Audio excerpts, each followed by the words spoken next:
Imagine you want to build an action game. So you need a player character that's going to have attacks, they're going to have health, they're going to have movement. But then also you need enemies in your game. And these enemies will also have attacks, health, and movement. So how do you share these functionalities between your player and your enemy and maybe other actors in the future? Well, you can either put all of that functionality in the player actor and then duplicate it in the enemy, or you can create a single character actor as a parent class and have both the player and the enemy inherit from that character by creating them as children. But both solutions are bad. It's obvious in the first solution that duplicating all this code is a bad idea because you're doubling the amount of work you have to do if you want to make changes, and if you add it to a third actor, then you're tripling the amount of work and so on, so it really doesn't scale and can't be maintained. But what about the solution of inheritance? Why is that bad? Because what if, for example, you want to create a destructible object that has health but doesn't have attacks or movement? Or you want to create an NPC that has health and movement but can't attack? Well, then you will still have to create them as children of that parent actor and add a whole bunch of functionality to them that they don't need, that will actually interfere with their own functionality and end up breaking on the long run. So what is the solution? Well, the answer is the component design pattern. Welcome back everyone to another part of software design patterns in Unreal Engine, and today we talk about the component design pattern. This pattern is used to build up complex systems out of smaller, reusable parts known as components. These components contain specific functionality with a single responsibility that are then combined together to build up the more complex system.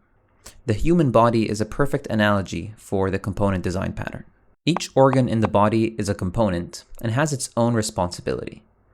The heart pumps blood, the lungs manage respiration, the stomach digests food, but then they all combine and work together to create the very complex system, which is you.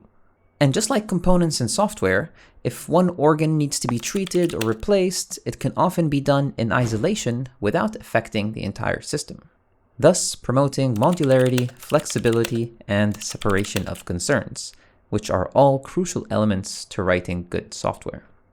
So how do we apply this design pattern to help us create our player and our enemy and share functionality between them? Well, you have probably seen components before because they are everywhere in game development and specifically in Unreal Engine. But you may not have realized why we use them or how and when to create your own. So I will be showing you how to utilize this design pattern to build separate actor components for health and attacks and share them between multiple actors. Right, for this demonstration, I'll be using the top-down template, and I have here a player, an enemy, and this glowing green cube, and you'll see in a bit why I have this cube. But first, let's take a look at our player. So you're probably familiar with this Components tab on the left here. And this is an example of the component design pattern in practice, where the player is made up of multiple components, a capsule, an arrow, a mesh, and so on. But what we're interested in is everything below this line, and these are what are called actor components. And today we'll be focusing on adding functionality to the player by creating our own actor components. Now, if you create a character, it comes by default with a character movement component responsible for all things movement related, so I won't be discussing that. But now we want to add a health component to our player to be responsible for all things health related. So I'm going to create a new folder here, call it Actor Components, and I'm going to create my first blueprint class of type Actor Component, and this will be called the Health Component. Now, this will just be a basic implementation of a health component. If you want a more complete tutorial, check out my video on how to create a damage system. So for this one, we're going to need one variable to keep track of our health, which is going to be a float, just called health. And we're going to need one function. Let's call this function take damage. And this is going to be the function that we call when we want this actor to take damage. So we need to pass in the amount of damage that we're going to take. That will also be a float. Now, the most basic implementation of taking damage is getting the health variable and subtracting the amount of damage from it, and then setting the health variable to be equal to that new amount. But we don't want to just subtract the health by this amount. We also want to do two additional things. The first of which is to dispatch an event when the player takes damage. So we're going to add a new event dispatcher, call it on damage taken, and we are going to call it here. Now this is very important because this is how we communicate between the actor component and the actor that's using it. By dispatching an event, this actor component just says, hey, I'm letting whomever is interested know that this actor has taken damage. But the actor component doesn't assume what to do on damage taken other than subtracting health. And we'll see now how we're going to use these event dispatchers in our player. But first, let's continue this function. Now, I said there are two things we need to do. The first one is dispatch this event. Well, the second one is we need a second event called on death. So we also need this actor component to notify or dispatch an event when the actor dies. So we're going to do a branch here and check, is this new health now less than or equal 0? If so, that means that the actor is dead. So just call or dispatch the on death event. Again, the actor component doesn't assume what needs to be done on death or on damage taken. It just notifies whomever is using it that this has happened. Now, this part is the most important thing to be aware of when creating actor components. You should never make an assumption on who's going to be using this component. For example, a player can be using it and they handle death very differently than an enemy. For example, when the player dies, maybe you want to respawn, show a game over screen, but when an enemy dies, maybe you just want to ragdoll and spawn a new enemy. So you do a lot of different things. And you don't want that logic to be in the actor component itself. You want the actor component to just notify that something has happened and have the actor themselves deal with their own unique logic. And if you want to learn more about event dispatchers, I have a full video describing the observer design pattern using event dispatchers that I'll be linking on the screen and in the description. Okay, now before going to the more interesting part, let me show you how we use this actor component. So in our player here, I'm just going to add a component on the top left, and I can search now for my health component. And as soon as I click it, you'll see that it has the variables that we defined, the health, the on damage taken and on death are also treated as variables, even though they're event dispatchers. And we can add a value here. So I can say, well, the health value will be 100, but it's also good to have a default value for it in the actor component itself. So I'm going to also default this to 100. Another very important thing to be aware of when creating actor components is which variables are exposed as public and which variables are private.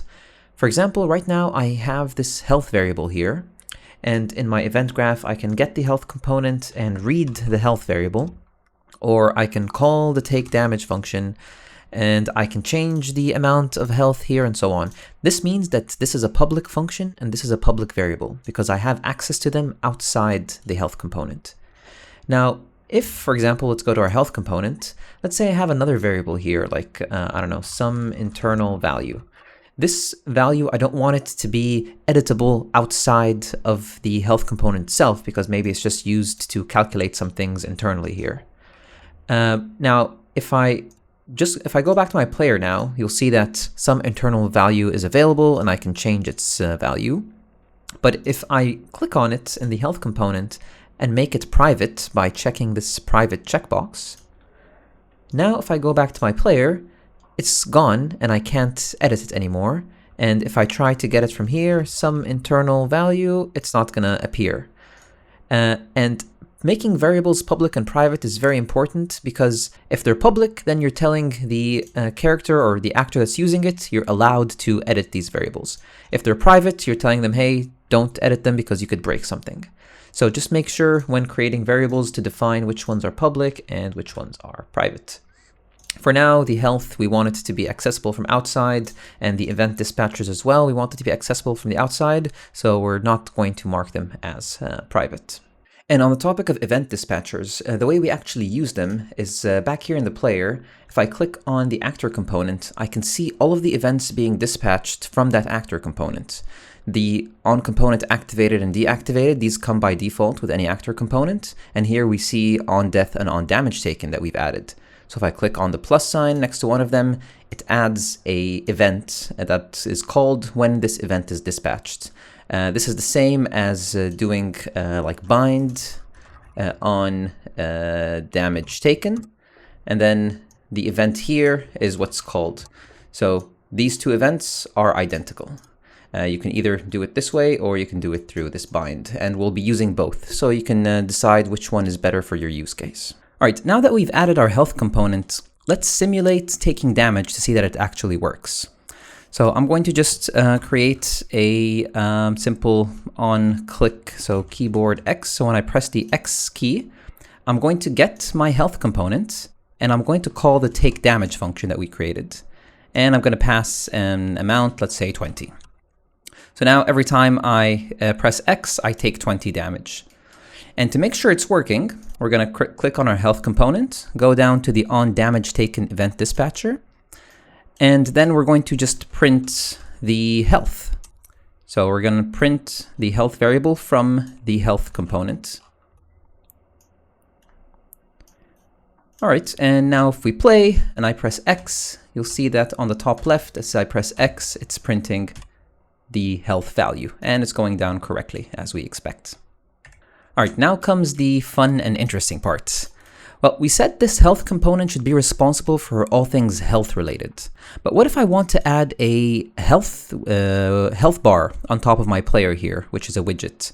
How can I do that inside an actor component? Well, the cool thing about actor components is that you can use them to add more components to the actor that's using them. What do I mean by that? Well, if you want to add a widget or a health bar on top of the player here, what you'd usually do is go to the mesh and then add a component called a widget. And then this widget, you would place it where you want it to be. And note that this is not the actual widget blueprint. This is just a widget component. It's a place in the 3D world that is responsible for rendering a widget.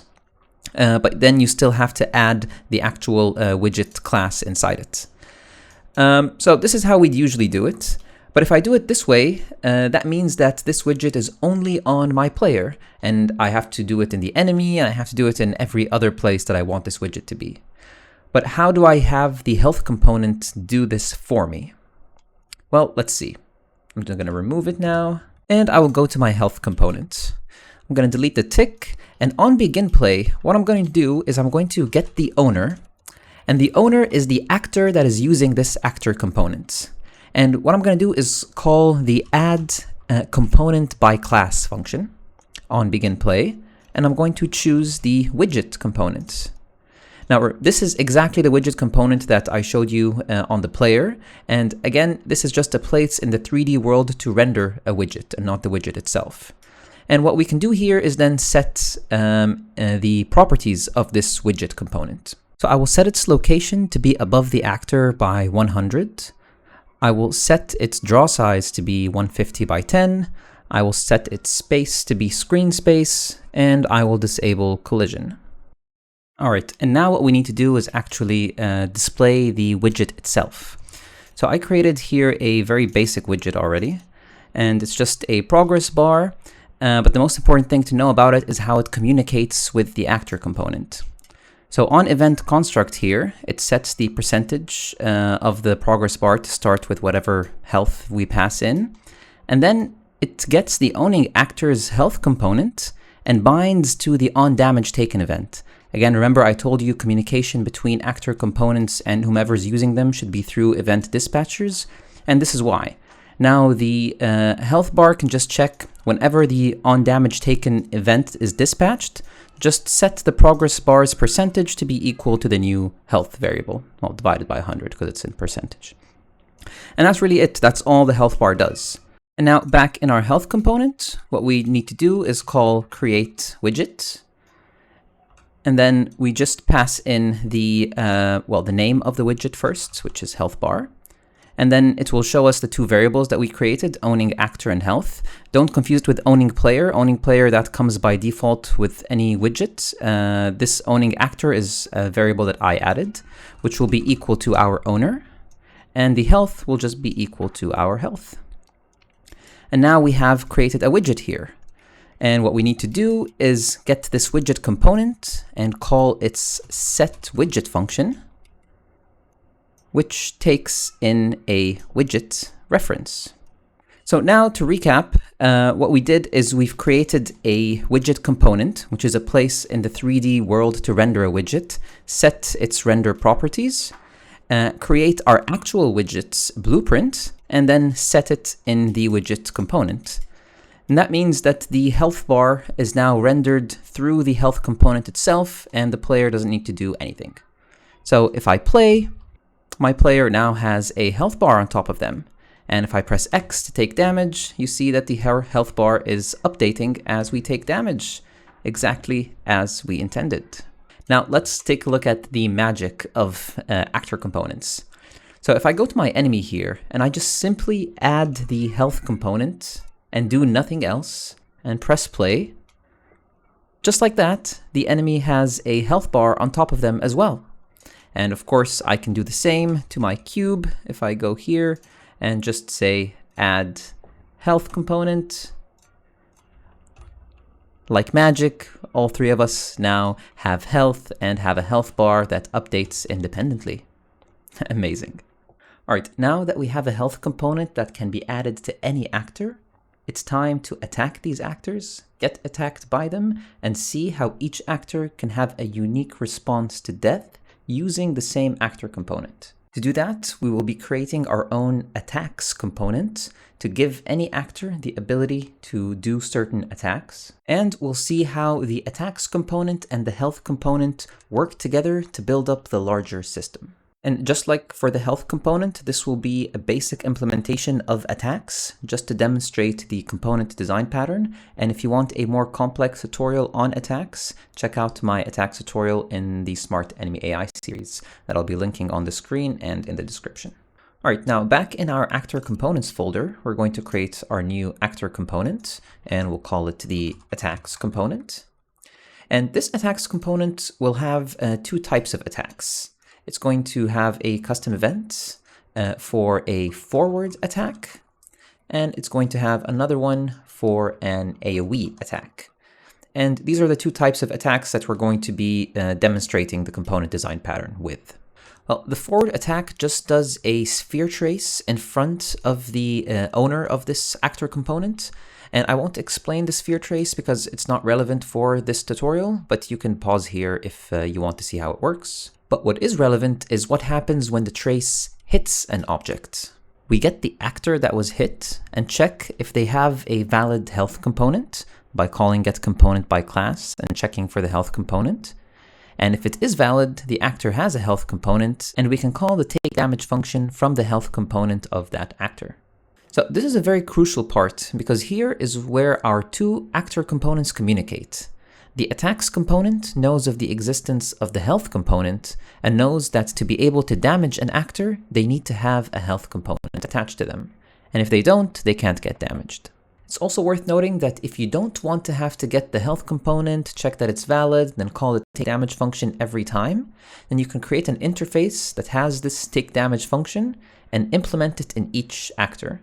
It's a bit of an overhead initially, but saves time at the end. And if you want to see how that's done, check out my full tutorial on implementing a damage system in the description.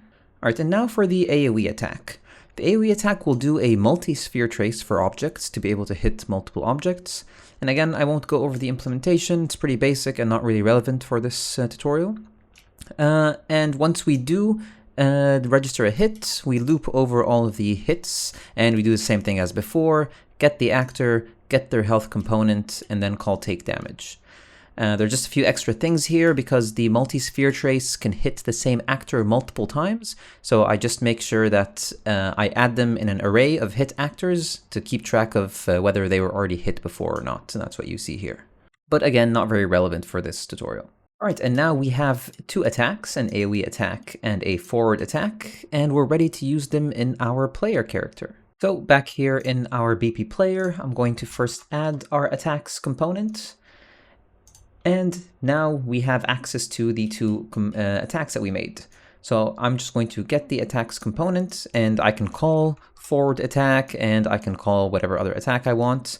So I'm just going to also do, when I press F on the keyboard, I will call this forward attack. And let's duplicate it. If I press, I don't know, Q on the keyboard, then I do the AoE attack. Now, of course, you can pass variables to these attacks to be able to make them configurable, so maybe a damage or, I don't know, some multipliers and things like that, but for this basic example, the function doesn't take any input. All right, and now let's test it out. So if I press F, I can hit one character and their health will go down, and if I press Q, I'm doing the AoE attack, and both of their healths are going down. Perfect. And of course, I can't get hit by my own AoE attack because I have it set to ignore the owner of the actor component. And you probably noticed that I can attack both of these actors until their health reaches 0, but then nothing happens. And obviously, when an enemy dies, they should do something different than when a cube dies, than when a player dies. And that is exactly why we only dispatch an on-death event from the take damage function in the health component, and we don't implement death here, because each character will do something unique. So let's start by implementing the unique enemy death behavior. And we'll do that just by going to our enemy class, clicking on the health component, and then clicking on the plus next to the on-death event to bind to it. Then, when we die, we will ragdoll by first enabling collision on the mesh component, setting simulate physics to true, and then let's also add an impulse on the z-axis to throw the mesh up in the air. And finally, let's also add a do once node in the beginning so that this only happens once, regardless of how many times this event is dispatched. And before testing this out for our enemy, let's also do the same for our BP cube. So I'm going to go to the health component of the cube, bind to the on-death event, and also do once, and just call the die function that I already implemented on the cube, which just stops the rotation and motion and destroys the outline and makes the cube fall to the floor. So it basically just disables the cube. All right, now let's test it all out. So if I damage my enemy first, boom, then it does its unique response to death. And if I damage my cube, boom, also cube is destroyed and does its own response to death. Perfect. Okay, right now it's very unfair that I can attack the enemy, but the enemy can't attack back. So let's add the attacks component to our enemy and see how to have them trigger attacks also. So let's add the attacks component to our enemy and see how we can use it there. So in our enemy class, the first thing we're going to do, of course, is add the attacks component. And then this gives us access to the two attacks that we created. But of course, the enemy won't attack on keyboard press like we did for the player because, well, the enemy is not a player. That's why I created this super basic behavior tree for our enemy. And the behavior tree just checks if the enemy's not dead, waits a second, and then chooses between one of the two attacks, either the AoE attack and the forward attack.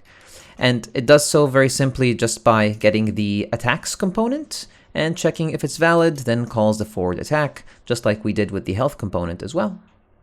And just like that, I can see that the enemy randomly every 2 seconds chooses between one of the attacks. The AoE attack attacks both me and the cube, and the forward attack just attacks me. And of course, we didn't implement the death functionality for the player, so nothing happens. But we do have death functionality for the cube, so the enemy can kill the cube. And of course, never attacking themselves. Now we have the same attacks shared between the player and the enemy, and the player triggers them through input press, while the enemy triggers them through the behavior tree. Now, the really cool thing about building attacks in this component structure is that you can change the method of triggering attacks without really changing anything else. For example, let's say you're building a mechanic where the enemy can mind control the player and take control of your character. And to do that, all you have to do is really attach the AI controller onto the BP player, and because the behavior tree only expects there to be an attacks component, then the behavior tree can control the player and use all of their attacks just like it does a regular enemy, because they share the same component. And the opposite is also possible. You can have the player control an enemy just by possessing the enemy pawn by the player controller, which will have all your input presses. And then when you press an input, all you do is check if the possessed character has an attacks component and call one of their attacks. It doesn't make a difference whether that possessed pawn is a player or is an enemy. Because they both share the same component, you can use the attacks in the same exact way. And this is exactly what's called flexibility and reusability. But I can already hear some of you saying, but Ali, if two actors share the same actor component and I want to make changes for a single actor, how do I do that? For example, what if I want my cube to have health but not a health bar? By adding the health component, it automatically gets a health bar. So how do I change that? Well, that's simple. The answer is through configuration. And what do I mean by configuration? Well, if we go to our player or we click on our character movement component, we see that it has a ton of options in the details panel here to configure. That's because movement isn't a one-size-fits-all. There are a bunch of things you might want to do in your character movement. You might want to change the speed, the friction, you might want to have them flying, and so on. So this actor component is built in a way to give you that flexibility through all of these configurable options. So back to our health component example, if we want some actors to have a health bar and some not, well, here in the part where we add the health bar, what we can do is add a variable called, I don't know, hide health bar, for example. And before we start adding our widget and our health bar, we just check, is this variable true or false? And only if it's false, so if we don't want to hide the health bar, proceed. So right now, by default, this variable is false for everyone, so they all have a health bar.